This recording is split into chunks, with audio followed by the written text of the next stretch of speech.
Hello and welcome to Flippin Through, the internet's #1 Mad Magazine. I screwed this whole thing up. I was distracted. This is the #1 Mad Magazine news, review, and interview channel, and today we're flipping through Mad Magazine number 456, released August 2005. Cover price $3.99, which is indeed cheap. But before we do, hey, let me please remind you, hit like, hit subscribe, and at some point in this video, leave a comment down below. You know, I joke around, I'm like, even mean comments help. But nobody says mean things to me, and I appreciate it, because that was a bluff. They do help, but they also hurt. So thank you guys so much. Anyway, if you want to support me in another way, patreon.com/flippinthrough. What do you get? You get a 6 set of stickers and a pretty awesome stencil.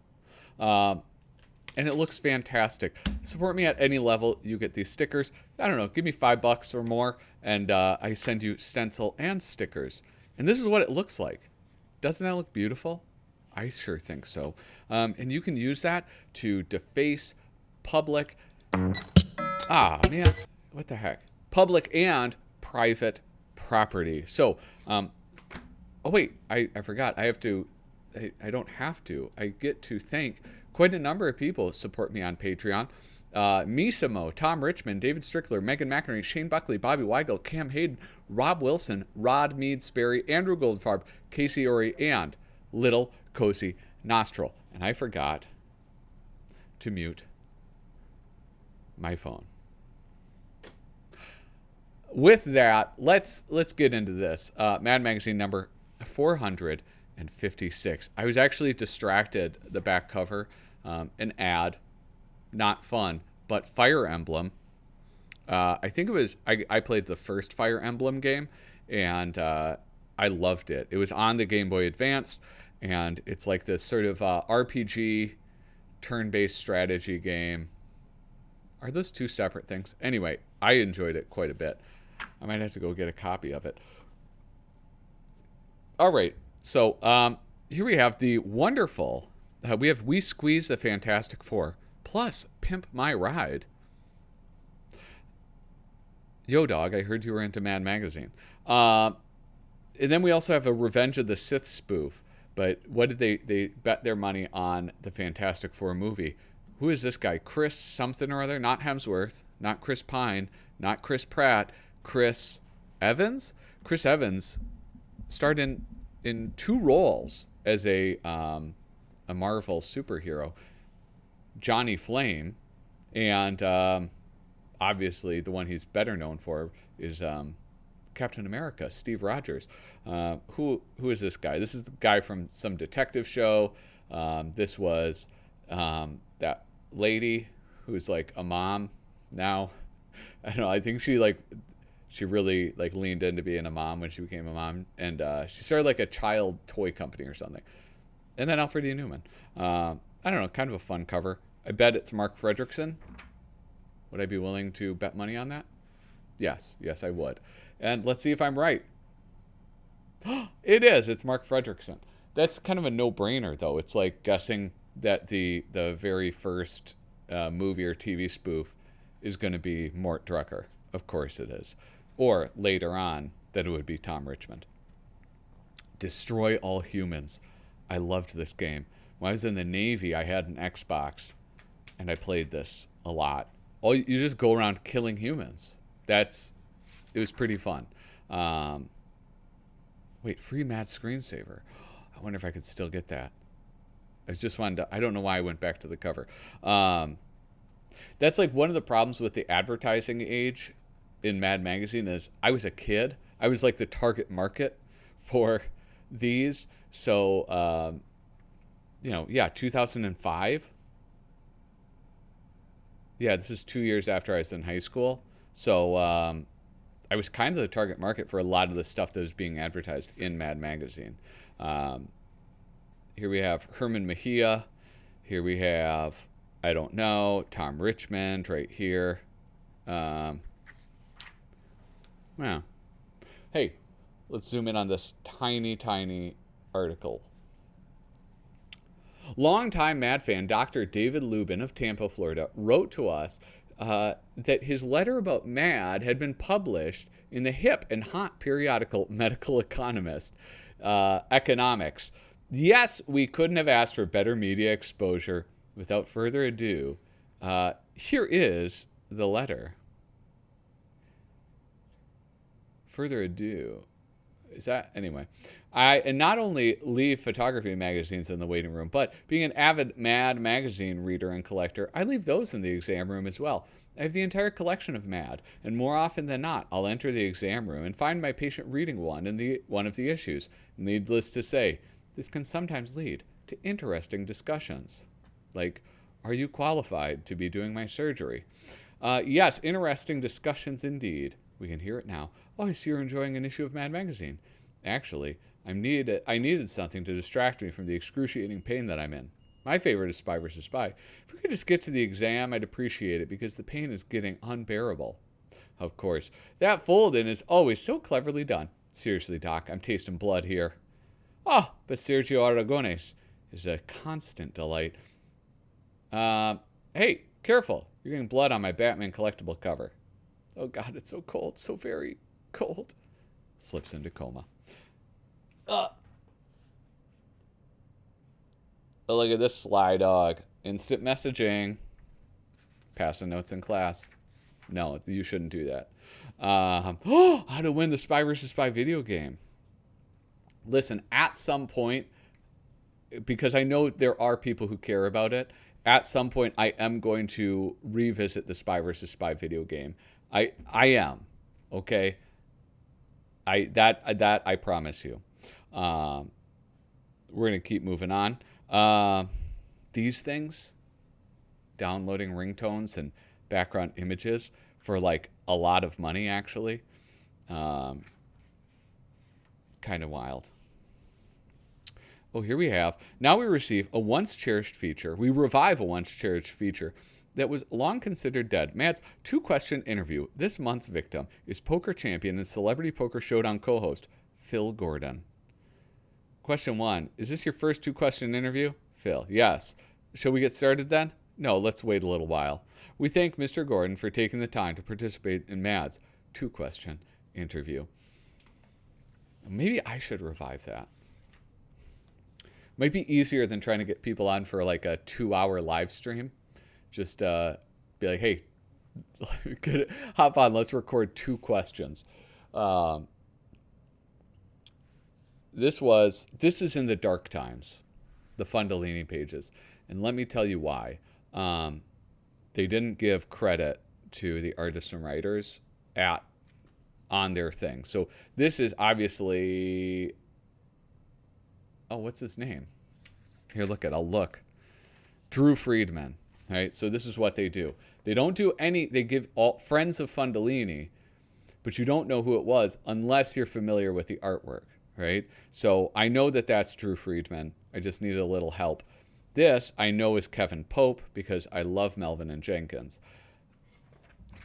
I don't like that. I don't like that one bit. What I'm watching, I have to read the Drew Friedman stuff. I'm catching up on episodes of Friends. I was so whacked out on drugs and booze back then, I don't remember any of them. What I'm watching, some really boring cooking show. No, wait, that's the Microwave. Oh yeah, she was this sort of like famous dumb gal. Do we have any of those right now?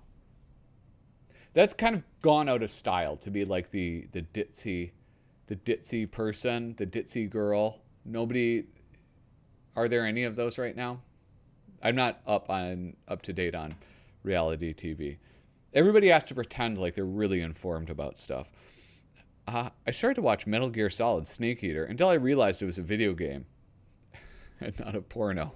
Charlie Sheen, 2.5 Men. The progress of electronic communication in America. 1863, a young American inventor, Samuel Morse, tapped out a message to his friend, Alfred Vail, on the first telegraph. But look at why it says a young, and then they drew him as an old man. 1876, Alexander Graham Bell sent a verbal message to his assistant, Thomas Watson, on the telephone. Mr. Watson, come here. 1896, residents of Milwaukee placed calls to friends on the first dial telephones. 1973, American consumers placed phone calls to friends on the first cordless phones. In the high-tech 1990s, technology crazed Americans went 100% mobile with their communication, enjoying remarkably clear conversations on marvel of technology, cellular telephones. So call me if you get the part. Larry, you can reach me anytime, anywhere on my fabulous new mobile phone. Anytime, anywhere. Ciao. And today, in 2005, young Americans use their ultra-high-tech, extremely advanced, primo-quality cell phones to tap out their text messages to their friends. Progress. I feel like this is... There's just too much in between the joke. You know what I'm saying? I like it. It's kind of fun. But like you forget that it's a callback to that very first line. Celebrity cause of death betting odds. Look at it. No, I'm going to skip that. Do not feed the animals. Do not... Oh, Paul Coker. That's dark, bro. The cover we didn't use. Famously, in the cover, I think it was... who was it that I talked to? Matt Lassen. The cover they didn't use is never in the running for the cover, which kind of broke my heart, because oftentimes the cover they didn't use was better. Epic Load 3. Star Wars Epic Load 3. A retread of the shit. I love that. Oh, look at this. Herman Mejia doing this. Golly, his style is so cool. I think the last time I brought him up, or the last time I really talked about him, was with the... it was still black and white. It was like late 90s. But it's so cool. His style is so cool. He does like watercolors, and he's just fantastic. It's amazing stuff that he's able to do. Like you can kind of see it. It's not like a huge use of color. It's basically black and white because these guys are old. But I just love the way, like, one, his caricatures, because his caricatures are all so different. But the way he paints, the way he uses, like, creates texture in his paintings is just so fantastic. Oh, look at this. Why is there an AT-AT? Or no, that's an ATST? That's not AT. No, that's AT-AT. ATST is the chicken walker. Oh, I hope all terrain armored. Yeah. Yeah, I'm pretty sure I'm correct on that one.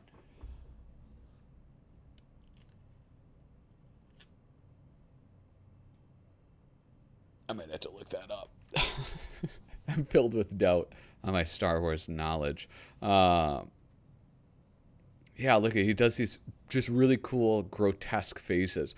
Almost like how Dave Berg did, like these kind of like weird contortions of the faces. It's really fun. It's really, really fun. Like, look at those weird, creepy bug eyes, or this like sneer, or this like weird Joker smile. It's so cool, and I don't know, it's just better than just seeing like big ears on a caricature. Like, look at this crying face. Oh my God, it's just like, look at that one. Why am I emulating these faces? I feel like a monkey. Oh, look at that big boogery crying.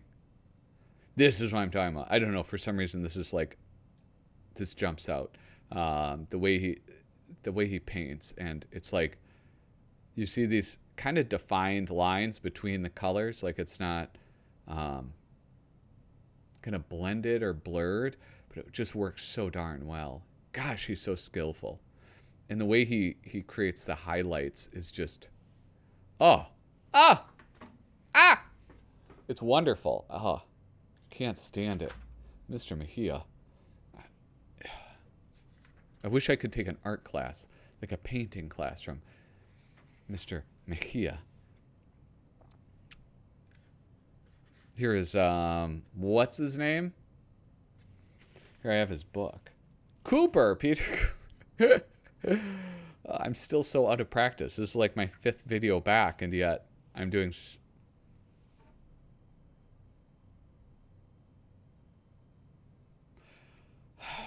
I cannot stand this. I hate this so much. And here's the other thing, is like at this time period, like you don't even get high quality stills. It's kind of absurd. I wish they would do Doctor Doom again, but like do them well. I remember, I think it was like Stan Lee. I think it was Stan Lee that was talking about the idea behind Doctor Doom, right? Doctor Doom had this, the whole thing is that he, like, during one of his experiments, he was like mutilated. And so he wore this mask as not just armor, but armor against showing vulnerability, and that his face was so disgustingly mutilated. But the idea Stan had at one point is that it's not just that his face was mutilated. He views himself as terribly mutilated, but it's a story of vanity, because what he wanted it to be is like just a slight scar or something very subtle, or like, not something like you would imagine, like Deadpool, right? Like Deadpool looks like it's just horribly burned and has boils and stuff. But this would be like something very small, noticeable, but small. And his vanity is what causes him to wear this mask for all time. I thought that would have been kind of a cool storyline to do. They could probably still do it. It's not, I mean, nobody reads comics anymore anyway, so. Forza Motorsport. Anyway, I'm skipping that. Okay. Does that sell the video game? No, it does not. Why not use stills of the video game? Like, golly. Where do I get my free screensaver? Page 6? Wait, I missed it?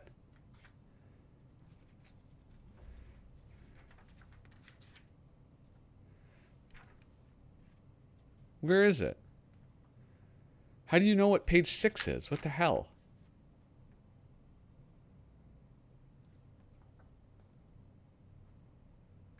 Oh, free MAD screensaver. MadMag.com for a free downloadable MadMag.com. Okay. I wonder if they still have it available. A mad look at summer jobs. This will be fun because it's not a tie-in. Look at, well, I'm going to deliver papers. Well, not me. I'm going to be a bag boy at Kowalski's. That's a grocery store near my house. Yeah, well, I'm going to be a lifeguard. McDonald's. Oh. Listen, there's honor in all work. That's what my father taught me. You should never mock somebody for a job they have, because they're working, they're earning, they're doing something positive, no matter what that job is. Maybe not if you're like a paid killer or something. I mean, not that that's an easy job, but anyway, you guys know what I'm talking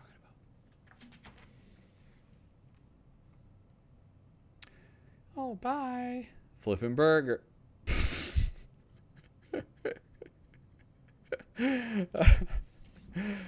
Oh my goodness.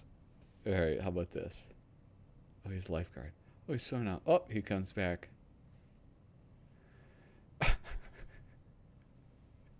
Oh, you can't do that. That's not nice. Teachers suck.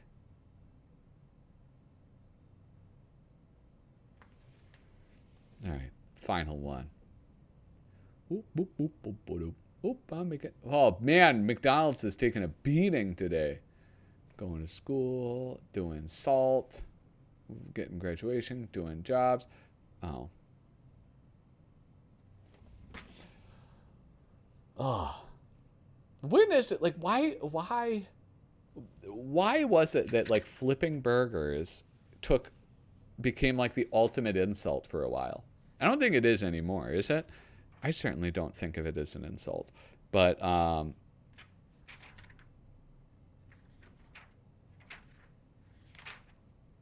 those just look so similar. I like obviously the content is different, but like color scheme, I'm colorblind. So if the color scheme is way different, forgive me. Here we have it's always feeding time at the pizza trough.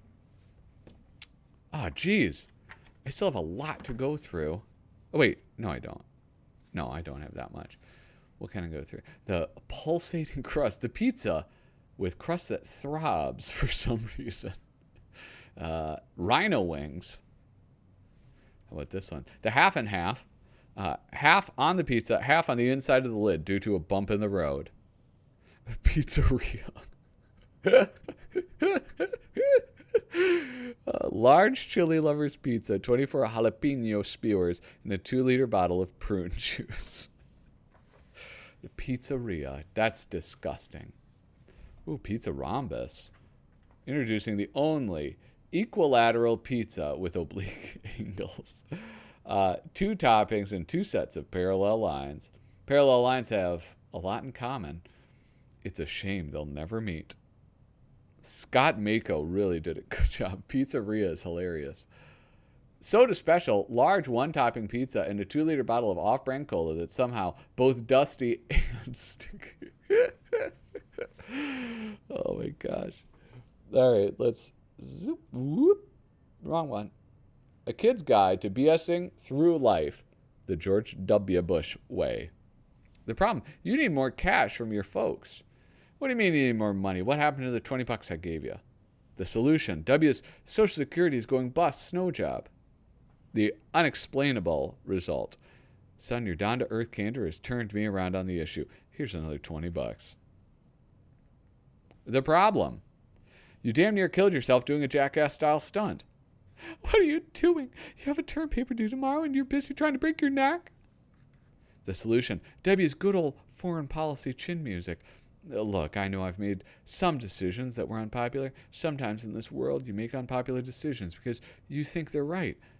I don't think you want a son who tries to be popular and does the wrong thing. The baffling result. Once again, your country homilies run rings around my logic. Here, let me put some Bactine on those wounds. You stay the course. Oh, and here we have Monroe and the summer break. The change to color, I don't know. I don't like it with Monroe. Well, I don't know. It's okay. How about that? It's okay.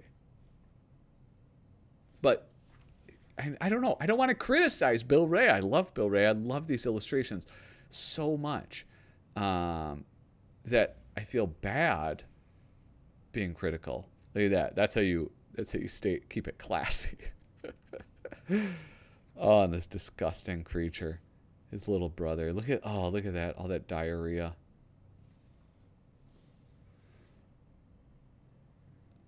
Oh my God.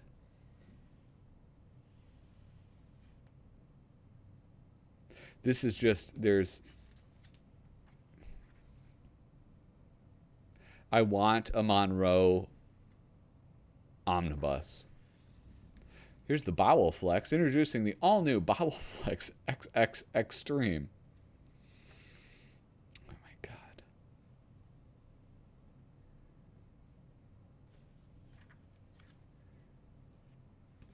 Things you never want to read about the summer camp you're being sent to.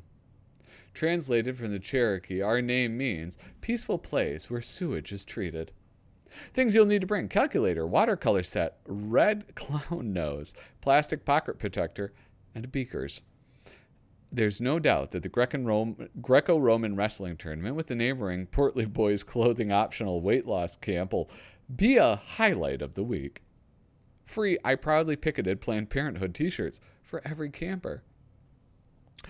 Check here that you have read and understand the forklift operator liability waiver. Calorie burning and team building skills are just two of the benefits campers will take away from their daily assistance of highway road gangs. Oop. Artist Johnny Ryan. How do I know Johnny Ryan? He seems familiar. I'm going to have to look him up. Writers Johnny Ryan and Leitman. His styles, maybe it's his style that seems familiar. Johnny Ryan? I don't know.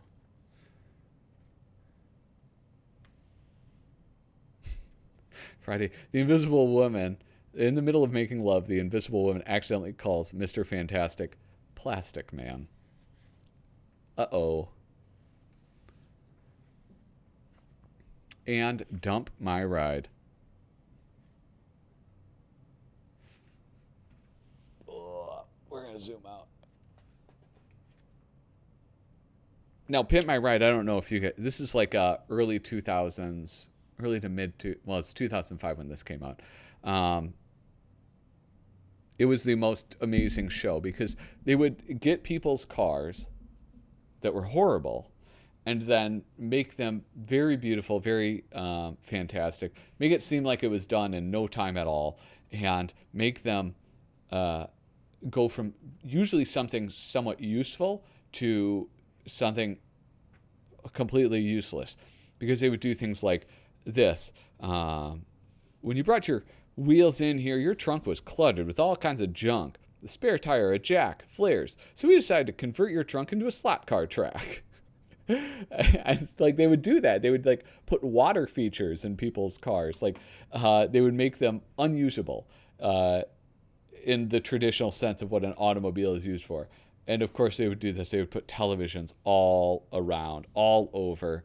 And it was a lot of fun. It was a lot of fun to watch. I question how useful these things were to people. But they were fun. Oh, here we have The Dozens. The Wayans Brothers presents The Dozens, trash talking card game.